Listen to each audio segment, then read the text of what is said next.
really heartbreaking story out of West Haven tonight. A close-knit community is grieving the loss of 2-year-old Jaden Reed. They say he brightened their lives every day, and in just seconds, his own life was lost. Hartford Hospital officials confirmed to News 8 tonight that the UConn student punched in the face during spring weekend died here this evening from those injuries. Hundreds gathered at Bradley Point Park in West Haven this afternoon to say thanks to veterans from across the state for their sacrifice, duty, and for love of our country. At this multi-unit home at 118 Elm Street, the residents who live here are like a family.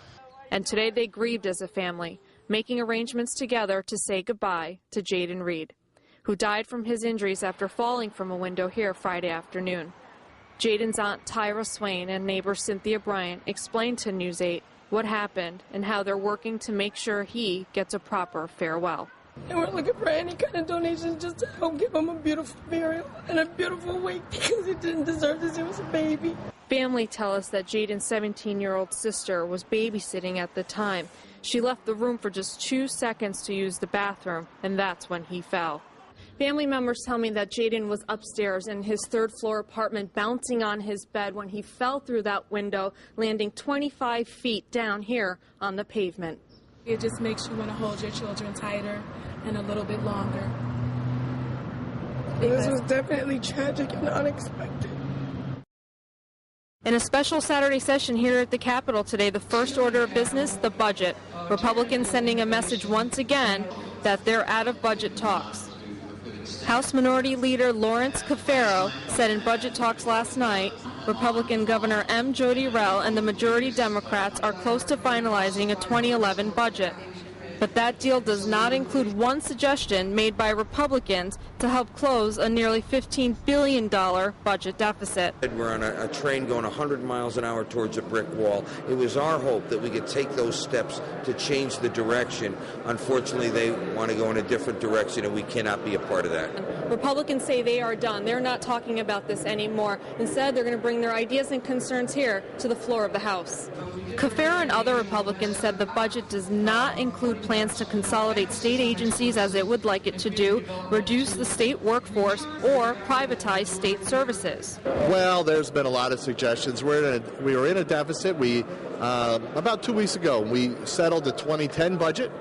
A really tough recession. We took care of the 2010 budget, and now it looks like we're going to have an agreement for 2011. We're working with the governor. So, we're optimistic and we're working hard. Maybe some people would choose not to participate, but we're working and we believe we'll have an agreement and move our state forward. Lawmakers plan to be here through the night working on some major issues, including the state budget. The session ends May 5th at midnight. In Hartford at the state capitol, Rachel Guerra, News 8. The West Haven Police Department Honor Guard marched in and raised a flag. A firefighter played taps as veterans laid a wreath and a local student sang our nation's anthem. All part of a tribute to our veterans on this Memorial Day weekend, where veterans of all conflicts from World War II to the Iraq War are honored. It's not about a picnic. It's not about a party. It's not about the unofficial start of summer.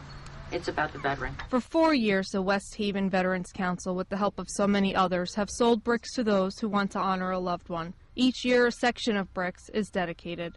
Dan Gersh has a brick dedicated to him here, and he should. He served in 3 wars that include 2 tours in Vietnam. Gives me pride, something I did, and, something to be proud of. There are nearly 2,000 bricks all around here at Bradley Point Park. They honor people who have served in many different ways, including Harriet, who was a nurse in World War II. Susanna Bogart Morales brings her mom Harriet to the dedication each year. Today her family surprised her with her very own brick. It's people like my mother and the other veterans that, as the woman said, give us our freedoms. And she was a part of the nursing corps, and I think she thinks that her service was different than some other people's, but we're very proud of her and the service that she had. But Harriet says while the honor is nice, it's the country and the service that has really served her. I can't really feel that I had that much of a sacrifice. The service was very good to me. I enjoyed it professionally. I used it to get further degrees in nursing, so with the Army. So actually, I think I owe them rather than the other way around.